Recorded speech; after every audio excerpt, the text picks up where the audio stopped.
Okay, hello everyone. Welcome to tonight's episode.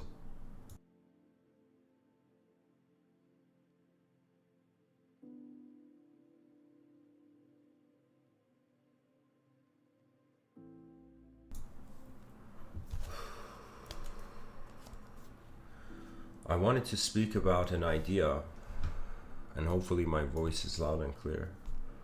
I wanted to speak about an idea which really we can't speak about that much. And so it is going in the range of what is unknown in the realm than what is known. You see, human beings open their eyes and there is a world to work with. There is a self in that world and there is an edge to that world that we cannot see. So the edge that we can see is our self. The edge of the realm that we cannot see is our unknown self. I find that many people don't use this strategy of wondering about in any moment they find themselves in their life. What are the known variables? What are the unknown variables? How do the known variables change how the unknown variables have come across so far?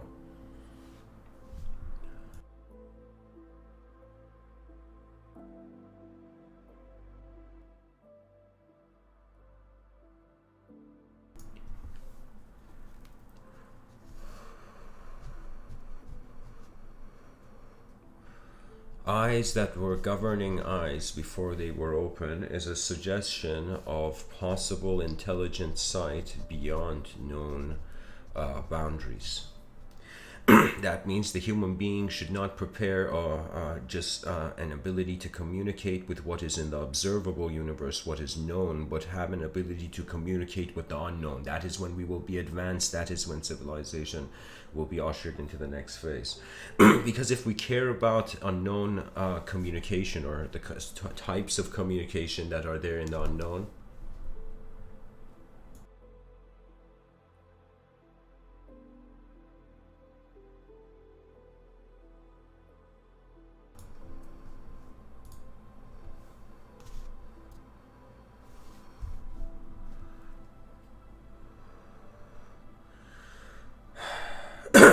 excuse me. So, a strategy to communicate with unknown dimensions of possible intelligence. I have discovered my own sight, the presence of my sight, and I consider the presence of my sight to be everything in my sight, including the observed and the observer, and my personality to just be a set of relationships of what is in my sight at a certain moment.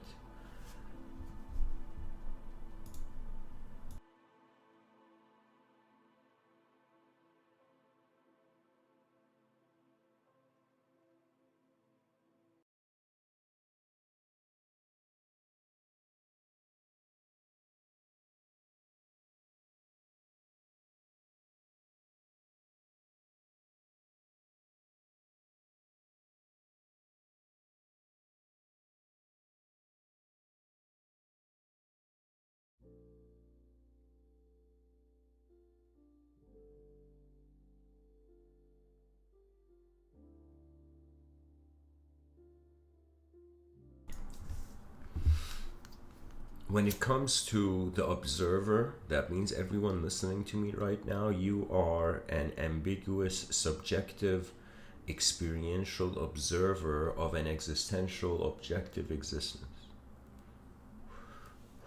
That means being alive is like already being in the cinema of life, already being seated in a chair. We are existential creatures, so we are already seated in the grand cinema of a universal event. Now, what tends to happen is that a definition begins to, like Lord of the Rings, one ring to rule them all. Usually in life, in a known realm, when the being gets tired, and if a person is not willing to see beyond their own tiredness, I don't know how to say it, like there can be so many explorations cut short because the person is tired, you know.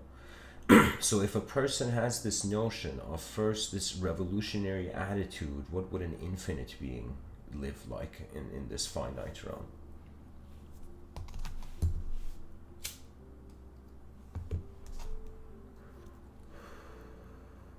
An infinite being has nothing else to do than to go forth in change. That means it's as if there was space prior to any movement in space for there to be anything to pinpoint time, anything changing to pinpoint time. And so if space is infinite and matter is finite because it changes, it could be that the temporary and the eternal,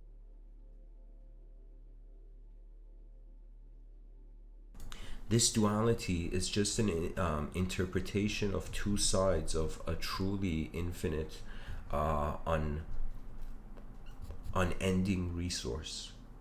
Because of what is energy, I find it so strange that, and I don't know, maybe it's just me, I find it strange that we have to eat food as beings because we are energy. And so the boundary of energy, it's as if we have to look for a certain type of energy when we look for food. But an infinite being, a creature that has an infinite source, it literally means it could be that beyond the body, energy management is not a problem. You know, it could be that we are more a mind than a body after the body's gone. You know, we know that the body is the mind, at least through the scientific method of analysis, we have considered the mind to be a projection of the body, meaning that you can't have a mind unless you have a body. But if one's mind, as Rene Descartes suggested, there's a mind-body dualism. The mind could be its own dimension, the body could be its own dimension, and the human being could be a child of both dimensions.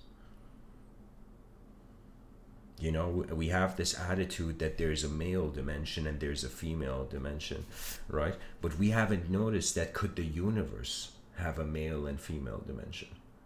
Could it be that we are actually the co-creation of two simultaneous universes rather than one?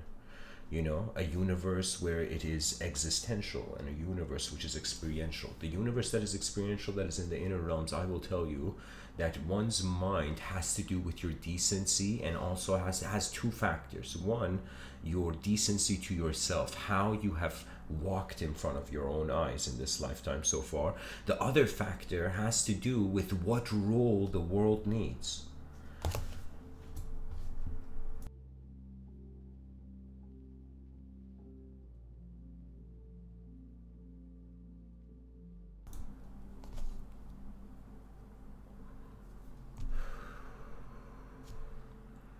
I personally have experienced an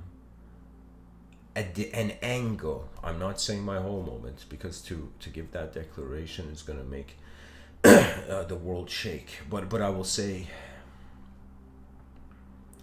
I have experienced moments where my mind has lived as if my body is its memory.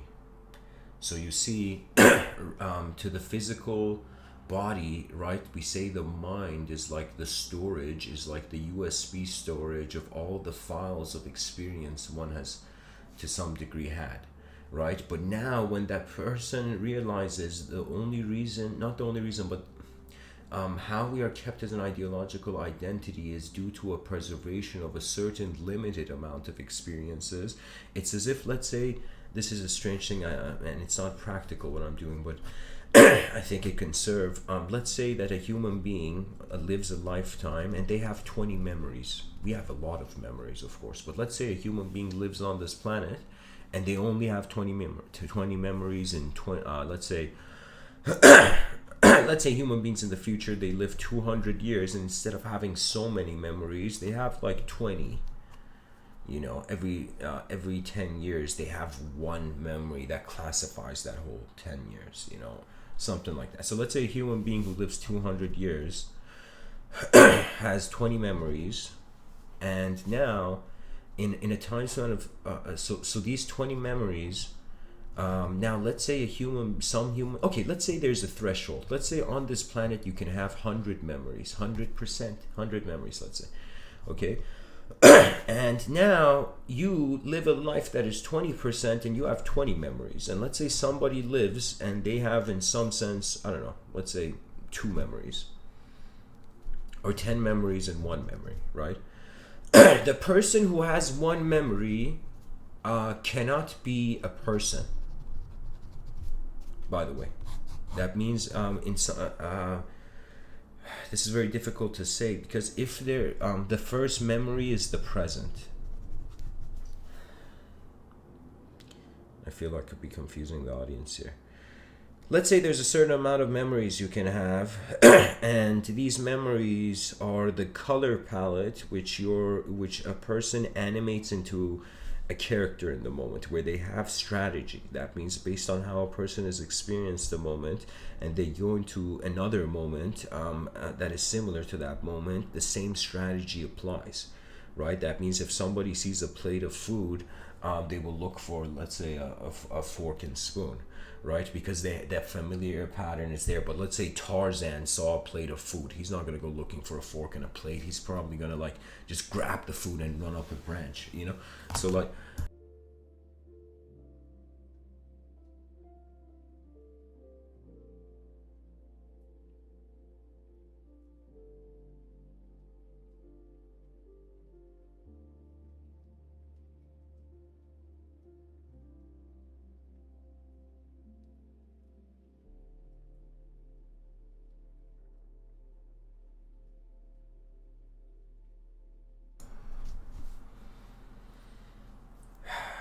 the world is so big that by the time we respond to it, it has changed in so many ways.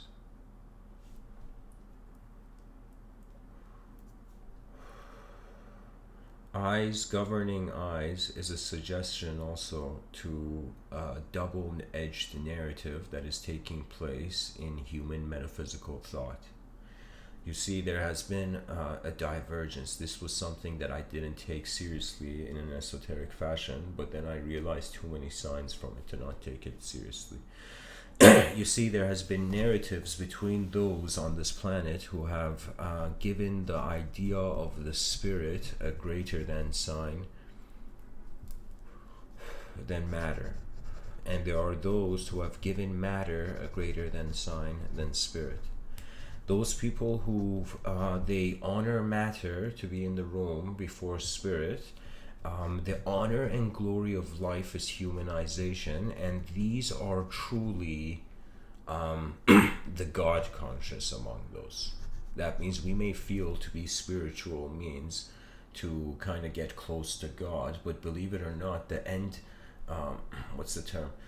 The end of spirituality is back to its beginning. That means a person starts off feeling to just because they are seeing physicality, they are not spiritual, right? But then the person feels they're spiritual, but then they realize, they get to the peak of that inner experience, and then the gods are like, have you now realized from the beginning you were where you needed to be?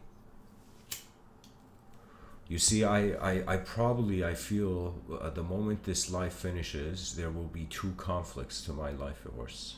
There will be 2 armies, I feel, that will march towards me. Those that follow the demiurge, and those who in some sense don't need to. That means there is an original earth and there is an artificial earth. And these two have been meshed in together to such a degree where it's kind of like a human being entering a cyberspace program. It's as if the human metaphysics of now is apparent, to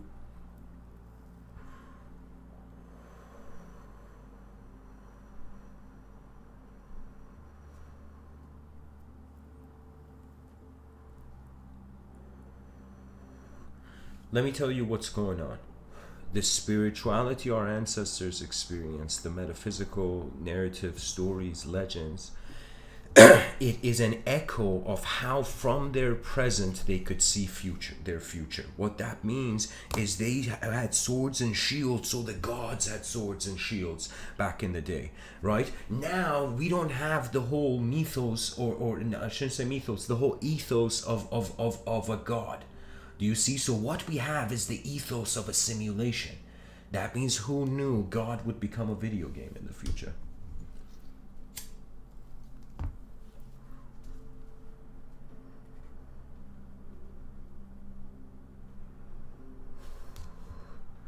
So if we tapped into a video game and let's say somebody entered cyberspace, let's say it's 200, 120 years in the future right now, and in this 120 years, we have entered. So imagine you're a person walking on a street and you see a building, and this building's like, hey, human beings, bored of real life? Come and join cyberspace. Where in cyberspace you get to live life, but under your terms, under your free will. Look at how far consumerism can go. In the future, they may even be able to sell us minds that are not our own. You know, there has to be a retaliation towards the preservation of nature.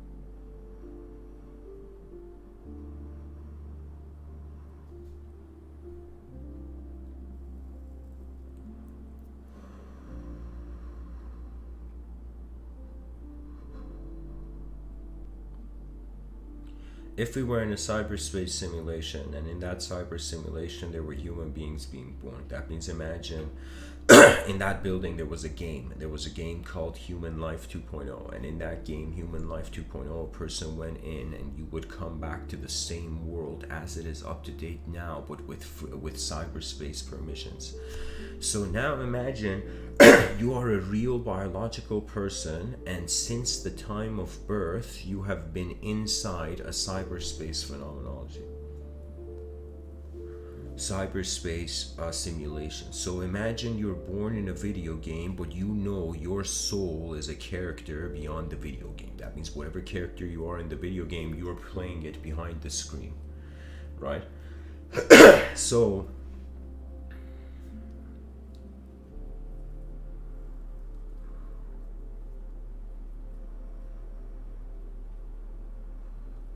in that cyberspace video game, imagine a cyberspace human being came and was speaking to a real life human being who was inside that cyberspace video game. So we would have two kinds of human beings, one that is artificial based on the cyberspace, born in cyberspace reality, and one that is born beyond cyberspace reality, but they have been born twice technically. And so those who have been born once and those who have been born twice,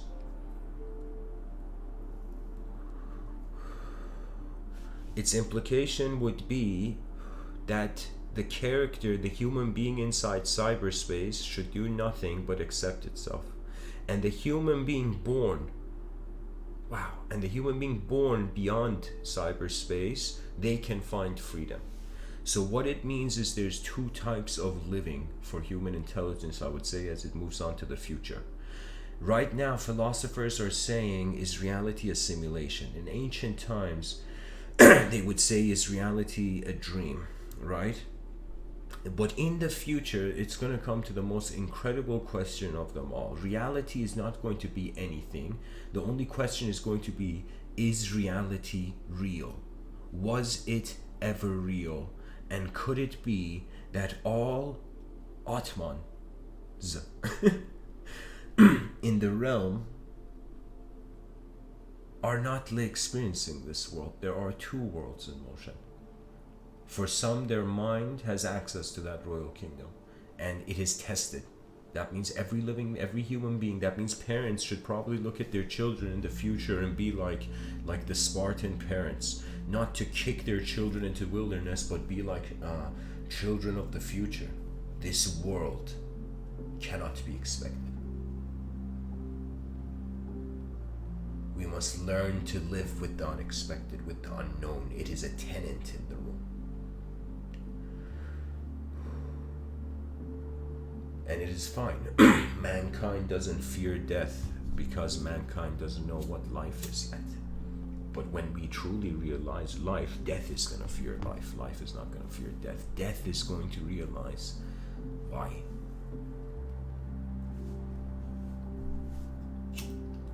Life is its mirror.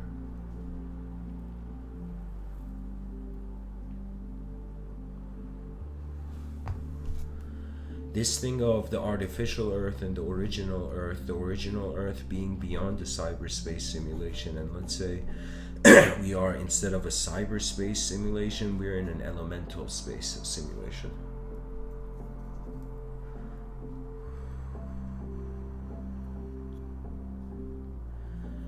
Those in the realm who prioritize spirit over matter, you will be used by the divine will. Those who prioritize matter over the spirit, you will use what the divine will uses. What it means is that we think there is past, present, future going straight, but it's a multidimensional moment, and there is a multidimensional strategy being implemented to all dimensions at the same time in one moment. And because we journey from the past to the present to the future, we don't realize past, present, future, those are just angles of attention.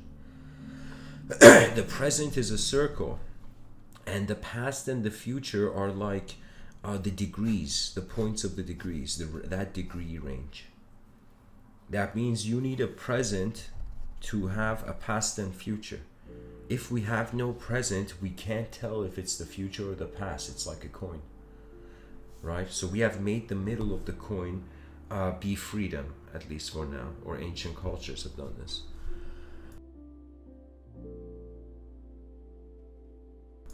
What I'm trying to suggest is that in Gnosticism, at least, this pointing to the demiurge, it's this notion that there is a God, but that God that is, let's say, the monotheistic God isn't the final God, right? So that's why I'm saying there's two waves, like yin yang, like the chaos, like the little bit of the order in the chaos and a little bit of the chaos in the order. It's an implication of an, I can't say interdimensional, I should say pre-dimensional activity. A pre-dimensional event, that means before even the birth and arising of dimensions.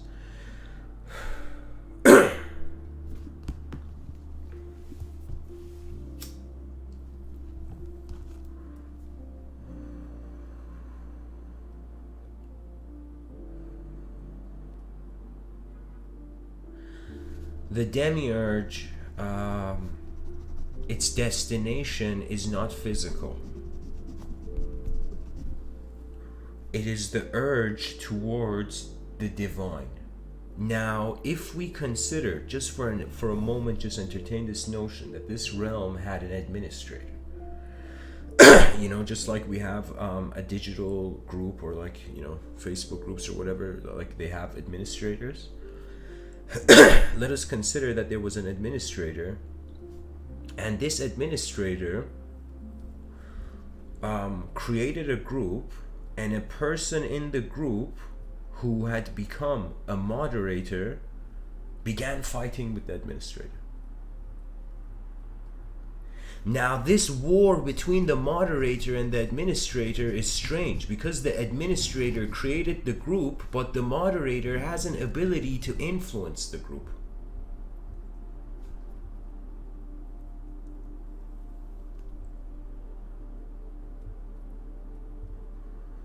So, this battle between the moderator and the administrator is the karmic authorization of even beyond both, that they're allowed to be displayed in this dimension. So that means just like a human life is allowed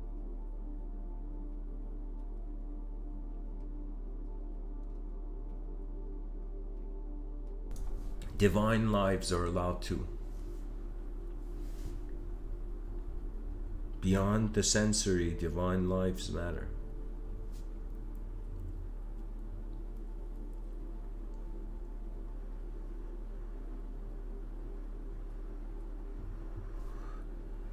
The moderator, if one was to look at it from Abrahamic traditions, is the idea of duality, which is a crown, believe it or not.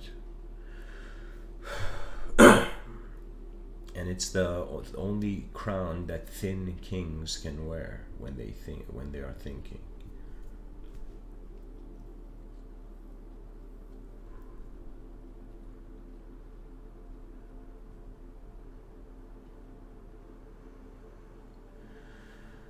The moderator is the fallen angel archetype, and the fallen angel archetype follows the notion, in some sense, that rather than it being easier to change oneself, one has to change the world.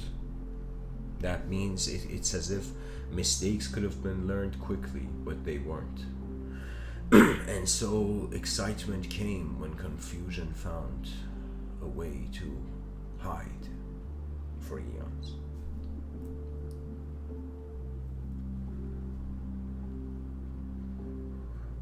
The fallen angel archetype, this which to some degree even some scholars have related it to just the animal instincts.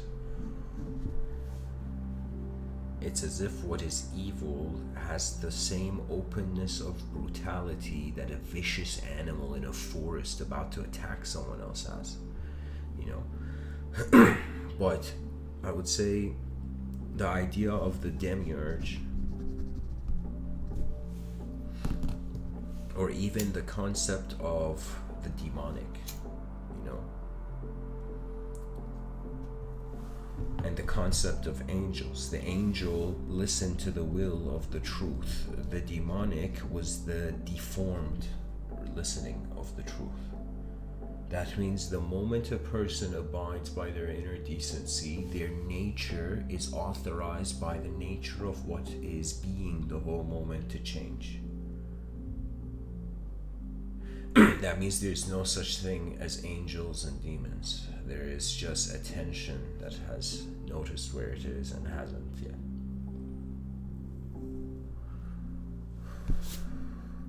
So this idea of the demiurge and the divine will being the counter, the moderator has an expectation of the future of humanity, and people might not believe it when I speak. I notice this. I'll tell you what's happening to this admin moderator game of like civilizations, but I'll tell you this. The moderator has a disbelief in the admin's truth. Because the moderator disbelieves the admin, because the moderator has stopped seeing an administrator, the moderator thinks it is the administrator. This is why they say it's like when a man fell in the Abrahamic religions, he fell, you know, and the forbidden fruit was in some sense the first listening to duality.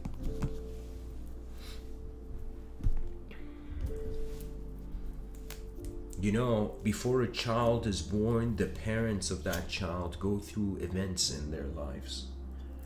And so it feels, before the whole universe was animate, it feels as if the universe went through events, right? You know, it's as if, like, this may sound strange, but the universe is a child. Our universe is a child of other universes, man. Who knows? There's various ways where we take patterns from the cultural program and try to see them macrocosmically beyond the cultural program in the cosmological program.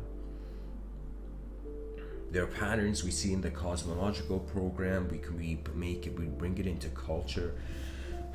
People, like, there's There's a Persian, very common Persian name for girls named Setare, which means star.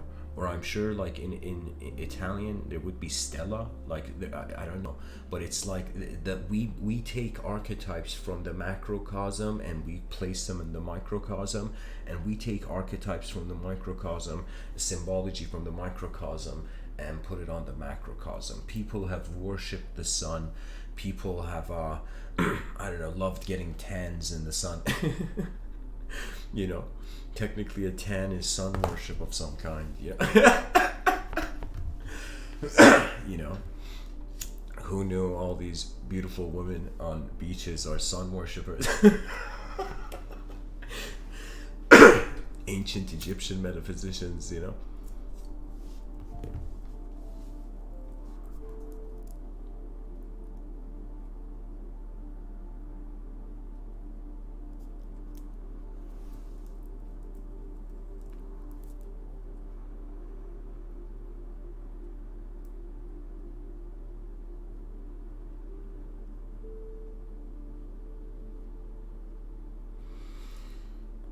I'm pretty much suggesting that the body has no territory. The body no longer needs no ownership. The mind is being moderated by some collective force that is not God, but is a God to its everything that is in its force. What that means is, imagine there's a giant sphere and there's a really giant sphere, and imagine inside this giant sphere there's a bunch of other giant spheres, and a person has gone inside one of those giant spheres inside the major giant sphere. And so it's as if, because they are inside the moderator's reality and the moderator is inside the administrator's reality, the moderator acts as the middleman between the administrator and the user. And so we have entered this life, and it is not just a selection kind of process. Some people feel like, oh my God, destiny is on my side. Have I found the lightsaber of destiny? But it becomes a completely different narrative when you realize there are multiple dimensions of you functioning in the moment, and everything you have ideologically known based on the past is like the tip of the iceberg of the vastness that your true presence is before it can do anything. That means before a person can worship, this is the great religious question, I would say all theologians must ask this. Before I do any physical action in the realm, what is truth? A truth prior to action, and a truth that is, let's say, conditional to the action. Because so many schools of thought, they're like, yeah, come and do this and you'll access truth. We have had Brahmanism, and what's going on is an archaic revival of Brahmanism in a post phase of the great amnesia of the species. That means it was a sort of Men in Black kind of thing, I find. But of course, this is where we go into inner realm territory. When we go to inner realm territory, abstraction is way more fluid. But when we are in the outer realms, abstraction is in the passenger seat. So in the inner realms, abstraction is in the driver's seat. In the outer realms, abstraction is in the passenger seat. Reality is in the driver's seat, the outer realms.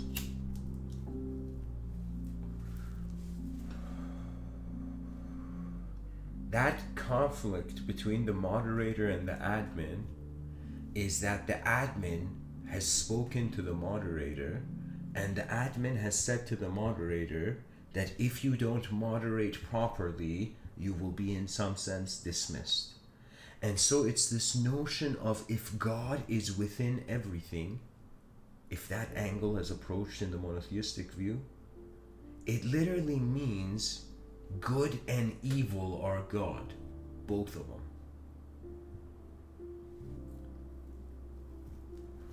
That technically means religion can't have an outer realm analysis. I feel religion is for the heart of man, not for as a sort of something to get infused in per se culture not culture, I mean infused with the structure of how nations go forth. For me, religion is interesting on its own, politics is interesting on its own. When they mix, it's like, oh my god, you know. It's like putting ketchup on a pizza that has already tomatoes on it. It's blasphemy.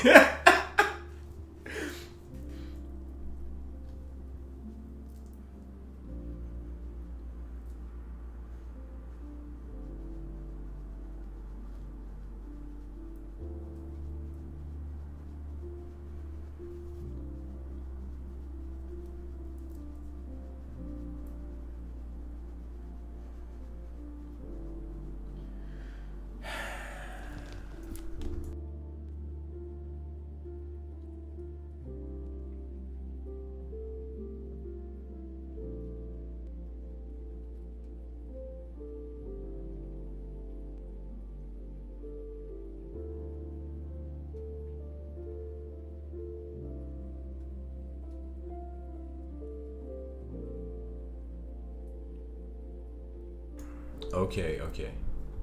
So,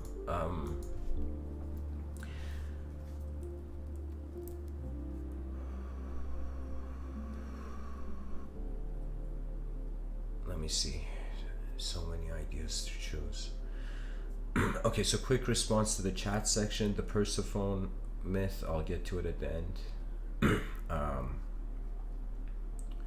Greek mythology is a context where the world starts with chaos. I can get to it at the end of the talk. It leads there. So I'm saying pretty much this. Let me try to somehow review what I have said so far. I'm saying that there is an unknown dimension in the moment of human intelligence. There's an unknown dimension and there's a known dimension. And so the known dimension, we realize that before we were a known position, there were known human beings that led to our existence.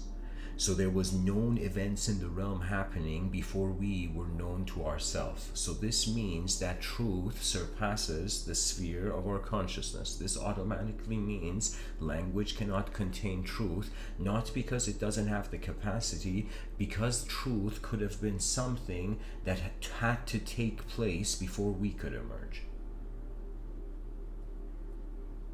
That means, imagine it's a causal position leading to an effect, that effect causing another position, and that leading to another effect, and ad infinitum. And we are like one of those effects that just woke up and we're like, yo, what's the cause? And the cause could have had endless causes. So it could be that we are out of reach by the nature of how the world is open to our eyes.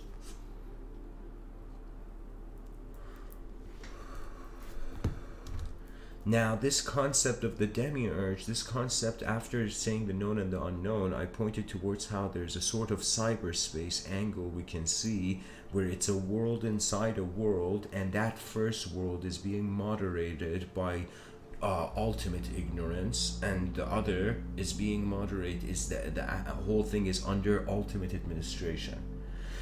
So that means the universe has a heart and the universe has a brain. And so when the brain of the universe responds, imagine it is like the demiurge. When the heart of the universe responds, it is like, you can say, truth is everything, because it has no other definition. I have no idea how we can give truth any other definition than something that is being all. How can we have truth? There can be no, you can't even put an S beside it.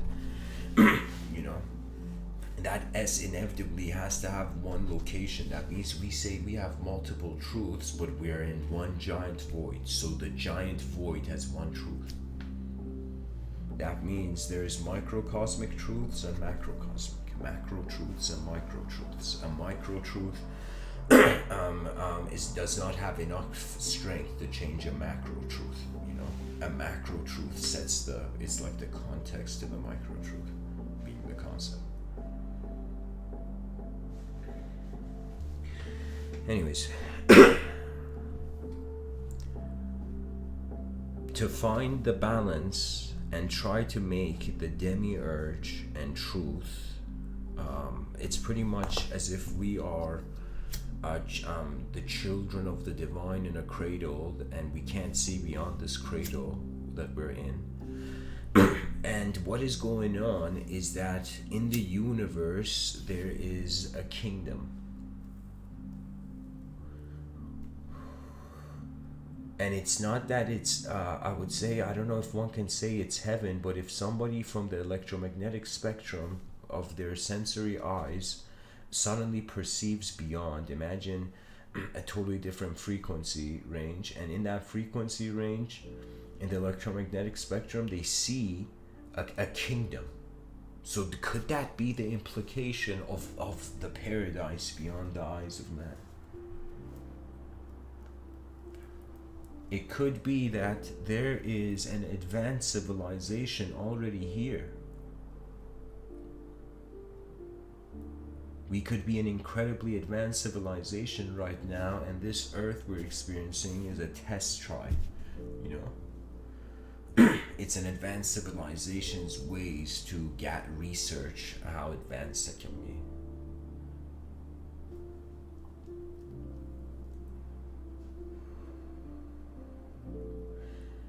In certain, and of course what I'm saying is, I'm just saying this as keep in mind whoever's listening, I'm just one person talking about this stuff. There's 8 billion human beings on this earth, but I'll say the demiurge is a person who wants to fulfill the mind's purpose. Because I have decided on the advanced civilization as being an important game to play, the best outer game to play in the outer realms, I have no choice but to be a sort of in the same workspace as the demiurge.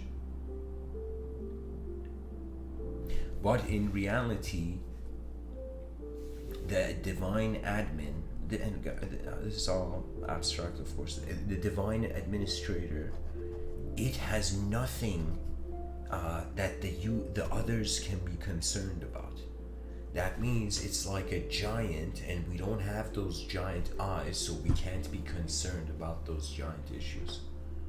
You know, that means that the admin's reality is pretty much very close to almost the same as like the user, but the admin has complete control over the realm. Krishna speaking to Arjuna. In Christianity, Christ, all the prophets, let's say, Christ being actually God on earth. Let's actually put Christianity in a unique context. And what else has there been? Like ancient Greek gods coming down to earth, like Zeus. I don't know, like in both Vedic mythology we have gods that came down to earth and mated with like human princesses or something, you know. You know,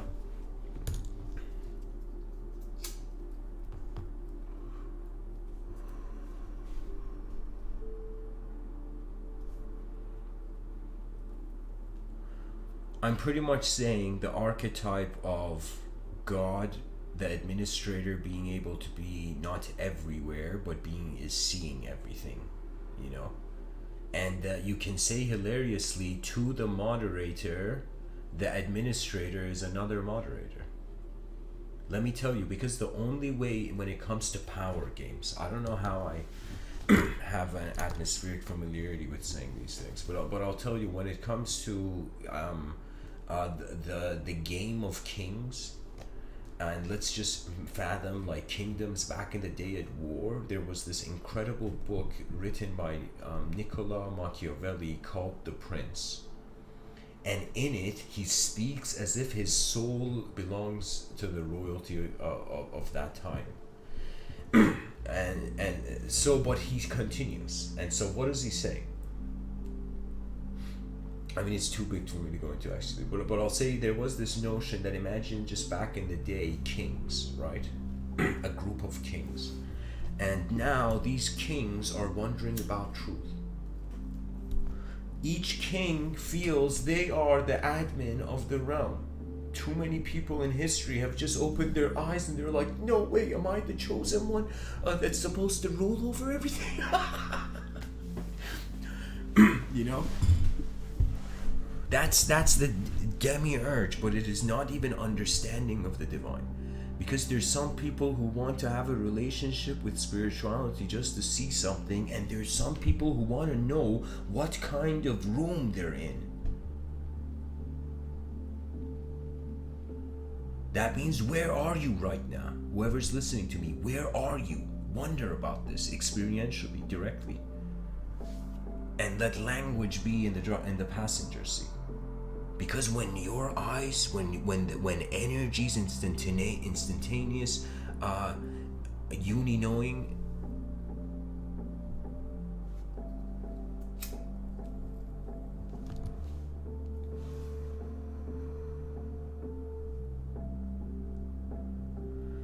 is there is nothing to do. That means, believe it or not, there's two attitudes, I would say, ultimately, as a resolution to life.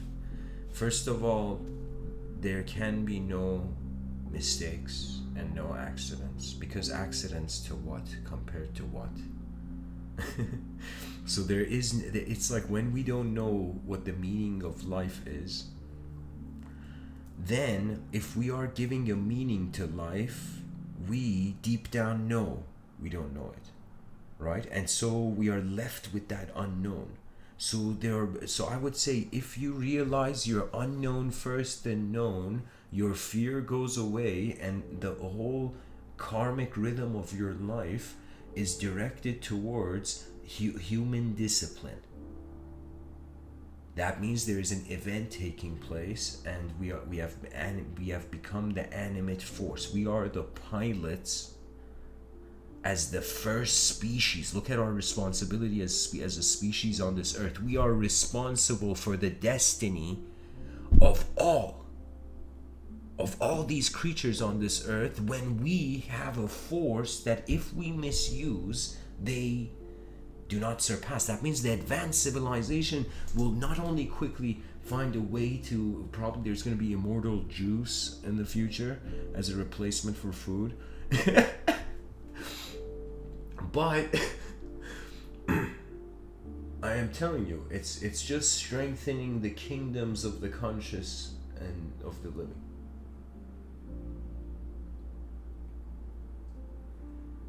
Fear and desire, they are an idea's purpose.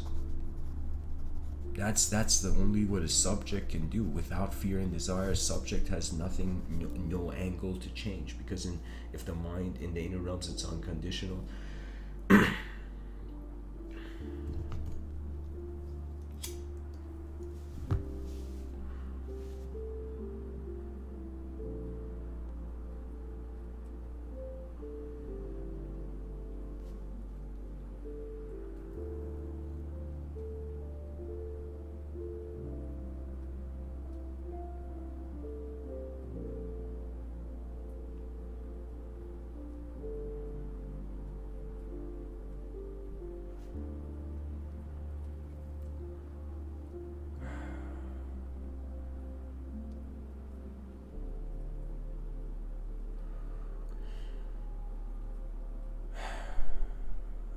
We start as the known self. We find the known world. Then we try to live in the known world. As we live in the known world, experiences take place that show us either an unknown self first or an unknown world. Those who understand the unknown through themselves, the logos animates through them with a greater authorization. Those who discover the unknown outside, their eyes get to go towards the frontiers of exploration. That means behind your eyes, reality is all about energetic being and the presence of attention wielded by the moment.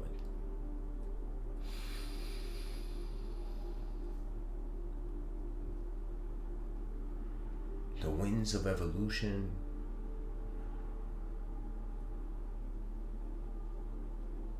do not want man to worship gods. They want man to live alongside the gods. A civility of a divine caliber, where man no longer fears intelligence. Understanding has been too bright of a light in the room.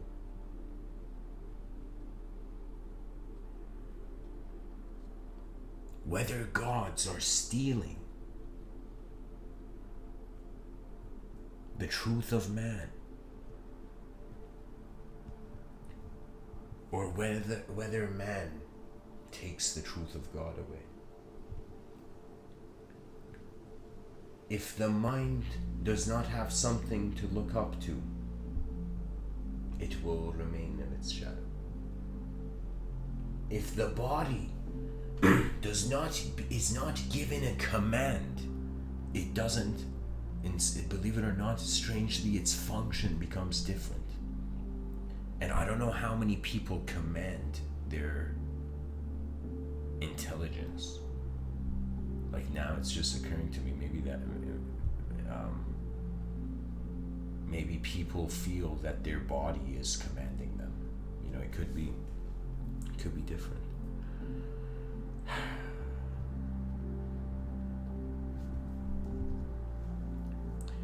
The Persephone myth,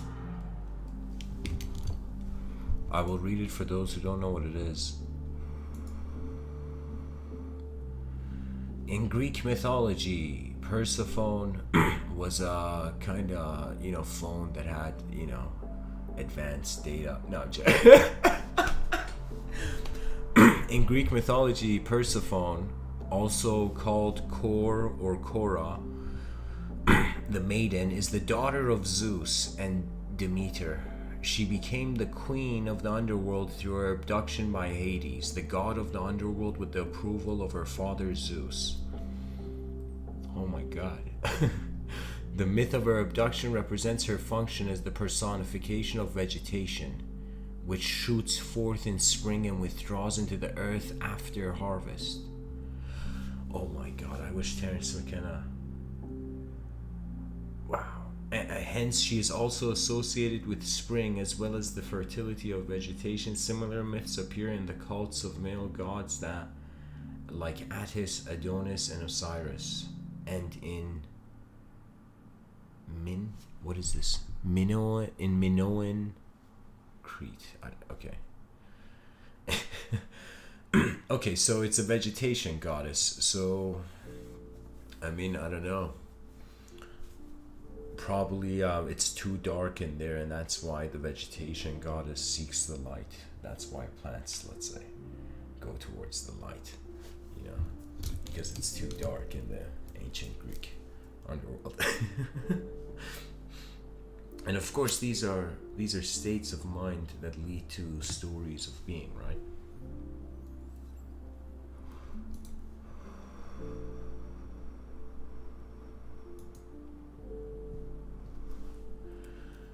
Okay, I'll say this notion. If a person can realize that all that they truly know about life is how their moment is just being. That's all everybody knows.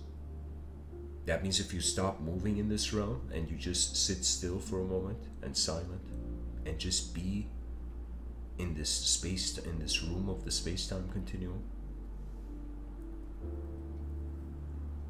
the person will see we are not at our core and essence an object. We are a field of awareness. We are sight. We are the candle glow. It's like the wax of a candle. The wax body of the candle is conscious. Has become aware of the sees as far as the glow of the candle. Now the flame of the candle is not how would I say this? The candle flame is the mind. So your body is in the space of your mind. So your body, if you saw your mind as a sphere around you, your body would be a part of that. Now, inside the sphere, there is the story of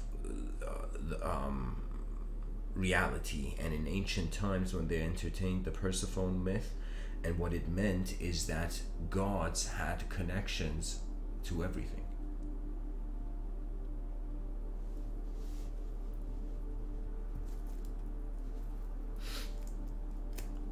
The underworld is, and Hades, that's a deep, I don't know enough, to be honest, at this moment to comment on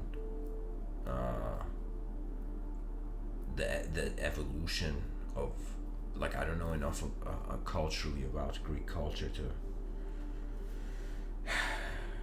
explain this, but I will say that archetypally, as a Jungian, from a Jungian angle, I would tell you Hades is an archetype in the unconscious, and God, which governs through the consciousness, created the subconscious. So you can say it was a sort of I don't know, divine acceptance of realmhood.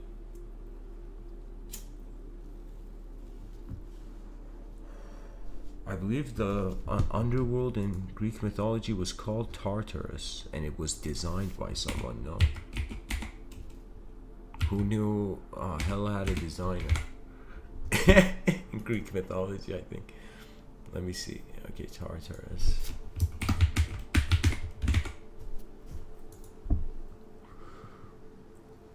Is the deep abyss that is used as a dungeon of torment and suffering for the wicked, and is the prison of the Titans. Okay, it's the prison of the Titans. It's not the underworld. Oh, it's a place in the underworld. Yeah, okay. So in Greek mythology, Tartarus is both a deity and a place in the underworld. In ancient Orphic sources and in the mystery schools, Tartarus is also unbounded first existing entity from which the light and the cosmos are born.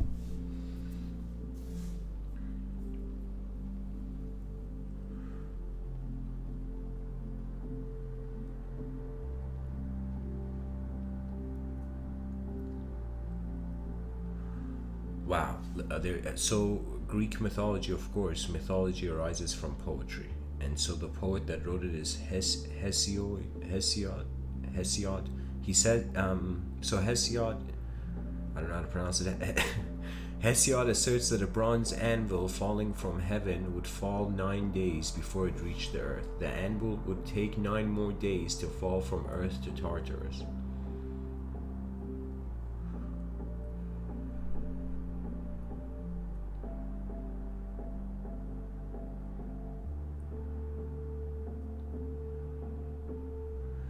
Similarly, the mythographer Apollodorus describes Tartarus as a gloomy place in Hades, as far distant from Earth as Earth is distant from the sky.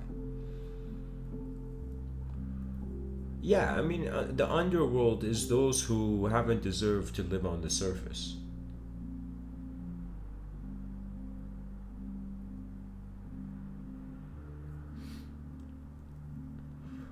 And all notion is, because one does not honor their self-awareness, it's as if a tool given, and if it's not used, the nature's like, why did I give you the tool in the first place, you know?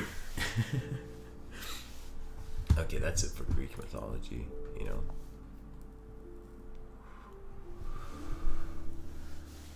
So let's go to, let me honor the mystical angle that this specific talk is trying to get to.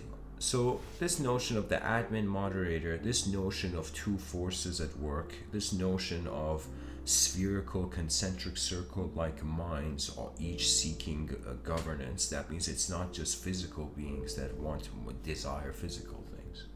You know, it could be that there is more rooms that we're not aware of, and I feel that's the most healthiest approach of analysis. The educational system should just become a giant archive of inner realm experiences of the inner realms and experiences of the outer realms. And I don't know, guys, there's some ideas I when I get close to, I get a feeling not to touch. When it comes to certain patterns in regards to, let's say, even going towards Dante's Inferno imagery, the whole idea of that notion is that ignorance is a loop. And if one does not accept that they have been ignorant, they cannot move beyond that ignorance.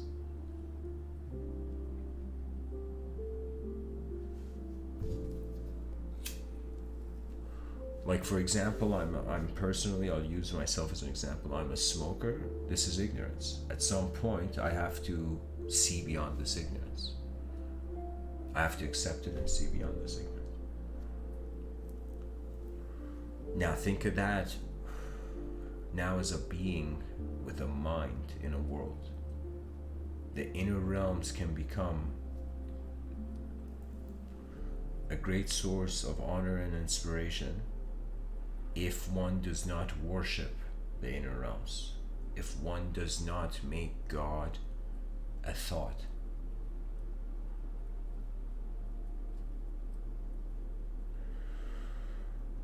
For our efforts, we will never know if they are in vain. You know? The future, that is what freedom means. The freedom is we give the future the freedom to accept our service. But there is no enforcement when time is the writer of history. I am telling you, this world is so vast that people don't realize the value of the internet. They don't realize the value of being able to communicate in a species. And so, a rage comes, a beautiful rage. Not a rage that wants to destroy, a rage that has instantaneously already created. That means there are some who walk to their destinations as multidimensional beings, and there are those who are already there.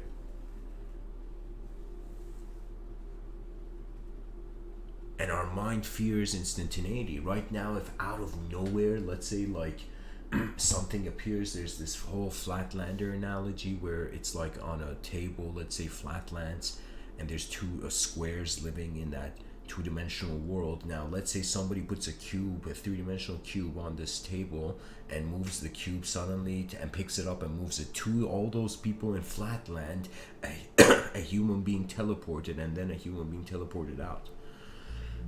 That means in some sense it's like the and of course I'm saying this with just a philosophical interest, and in the sense that it could be that the days after the resurrection were a sort of teleportation for the apostles, you know. And so I don't know if this is a sort of there is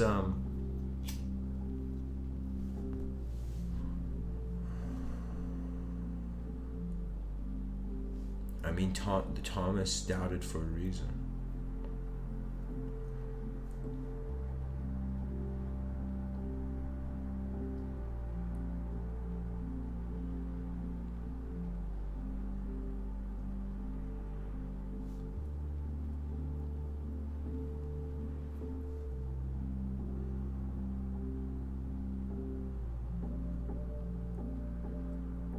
A species that is not afraid of being empty, being the zero dimension, is not afraid of the singular dimension, whatever individualism, whatever, even if the whole universe is one organism, that's a sort of individualism. We're content with the one dimension. Then we come to duality, where all the wars in history has started, but also the ink of history is duality.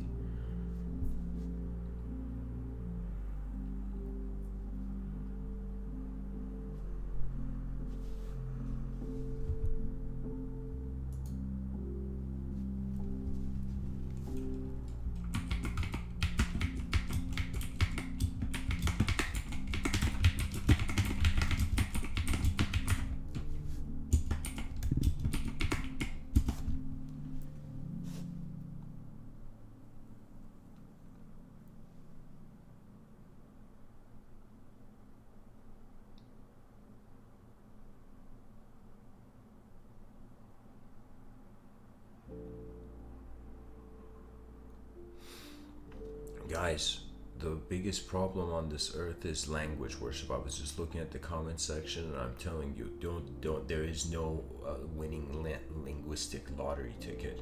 The truth is beyond language. Language is 1/4 of truth.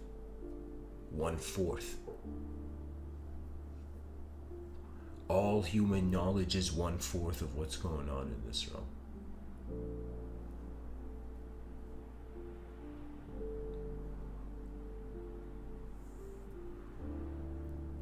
After we are content with dualism, we're content with change and the changeless. We're content with the future of chaos and the future of order. As if the advanced civilization is the guardian of the decency of what is the most incredible thing to advance.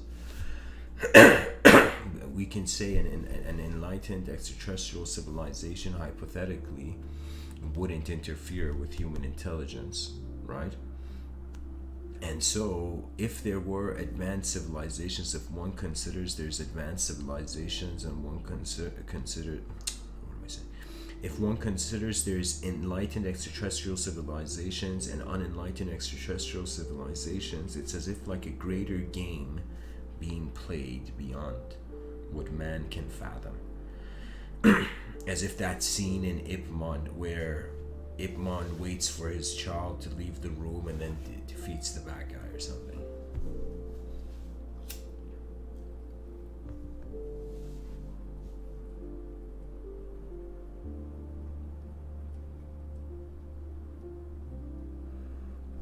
I feel beyond dualism, the infinite era is upon us. In order to have this infinite era come about, there needs to be a geometrical renaissance, a geometrical revolution. There needs to be a cyberspace revolution. There needs to be the mecha revolution. The mecha revolution is when we get tired of cyberspace and we have stabilized it to such a degree that it's just a possibility of our lives. Like if you get bored with reality and let's say somebody gets injured in natural reality, they can go live their lives in cyberspace.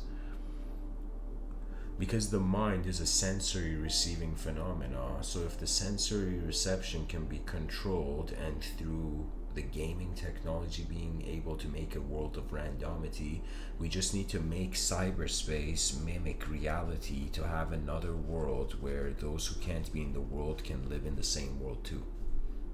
So let's say in the future, way in the future, where cyberspace reality has become actualized, and become so second nature to us, there will come a law from the let's say the government in the future. I've in my science fiction pointed to some things, and I've called it the enlightened society in my science fiction. But I'll tell you now. Let's say just so I have some words to speak the idea, to say the idea.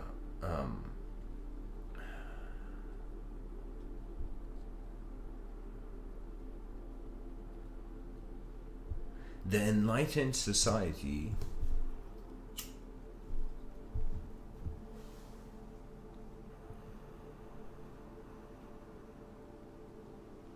will command all cyberspace realm admins in the future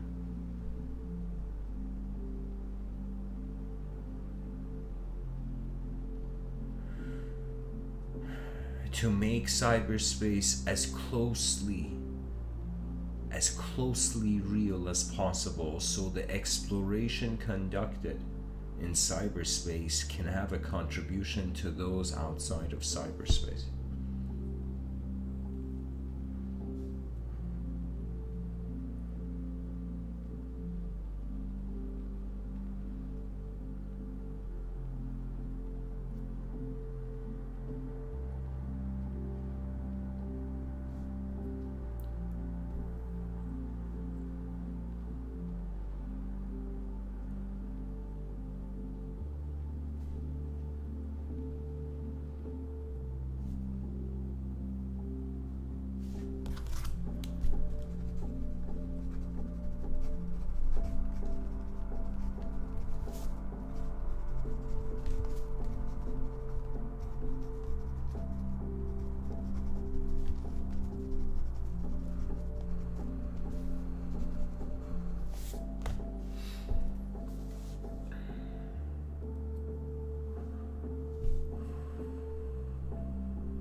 I just hope in the future the sacred technology of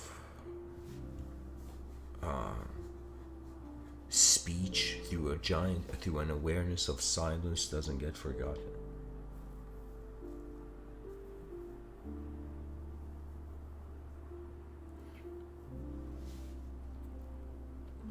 I feel deep down all living creatures have an emotion, and they're wondering if the realm requires their being.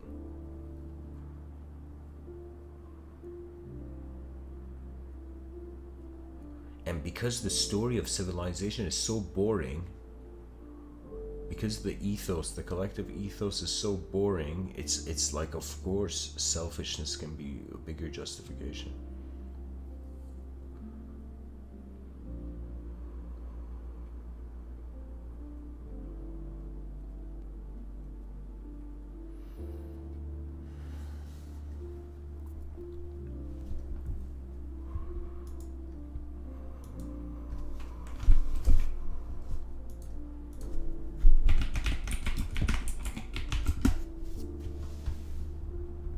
I would like to go into a quote tunnel.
Papa G says, whatever comes, let it come. Whatever stays, let it stay. Whatever goes, let it go. Papa G says, if there's peace in your mind, you will find peace with everybody. If your mind is agitated, you will find agitation everywhere. So first find peace within, and you will see this inner peace reflected everywhere else. You are this peace. You are the unchangeable awareness in which all activity takes place. Papa G says that ocean of eternal peace is you. What is difficult? What is the difficulty that we suffer from? It is that we seek peace elsewhere and do not experience that we are peace incarnate itself. Papa G says, look within. There's no difference between yourself, self, and guru. You are always free. There is no teacher. There is no student. There is no teaching. Papa G says when you stop thinking, you're no longer imagining things that are not true. Now is the time to have a direct introduction to this moment. This moment is free of time, of mind, of any notions. Introduce yourself to this moment. Papa G says, let your will burn in this fire so that it takes you nowhere else. Let yourself be burned in this fire of eternity, love, and peace. Don't be afraid of this fire. It is love itself. This desire for freedom is the fire of love. Papa G says, detach yourself from those things which are not permanent and rest in that which is always permanent.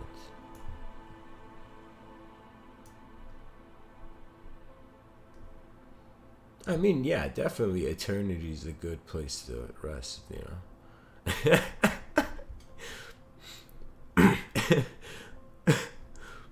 Okay, all right. Where else? Where was I? Surrounded by nothingness, you have to do nothing. You have to do nothing to be who you are. Nothing at all.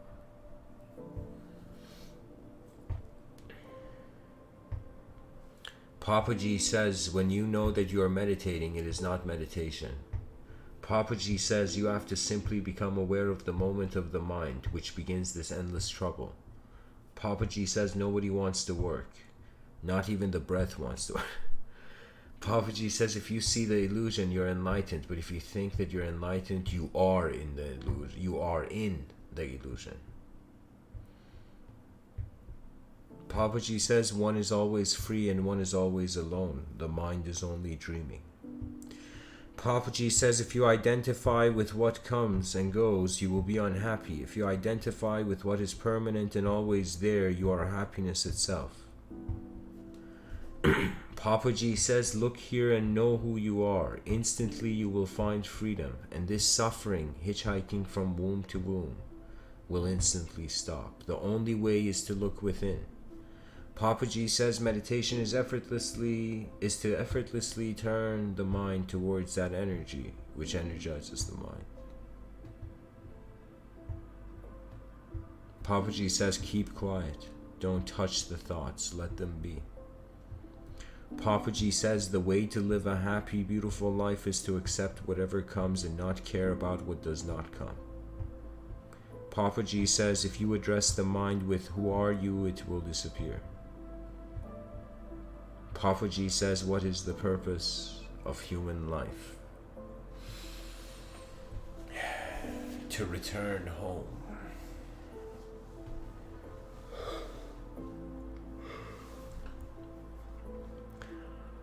For some, I would say their home can be an idea. For some, their home can be a reality. For some, their home is just what energy has been doing from the beginning. That means it's like that moment where, you know, the foolish smile of the enlightened soul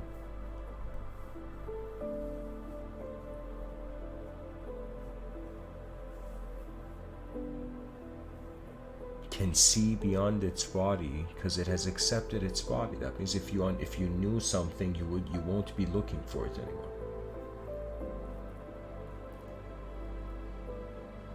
So people in a state of not knowing look for truth, and they endlessly just only experience a state of seeking endlessly. So it's like they're inputting that geometry of behavior into the realm, you know? And it's like language is code. And success is finding the right code in the right moment.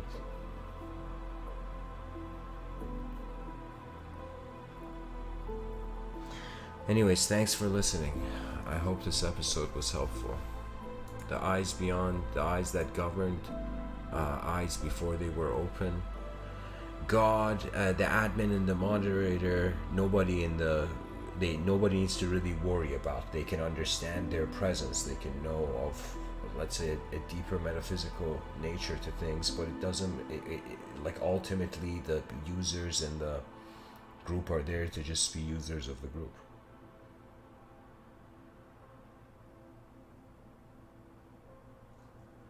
If the species is smart, it realizes people can change their mind instantly.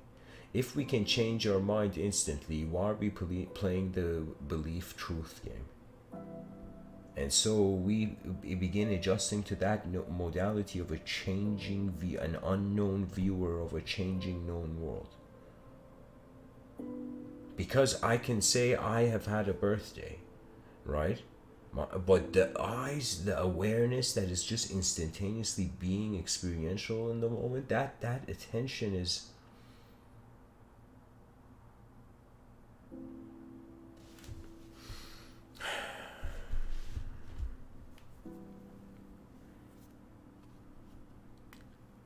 Only truth doesn't have a truth. Thank you for listening, Dawson.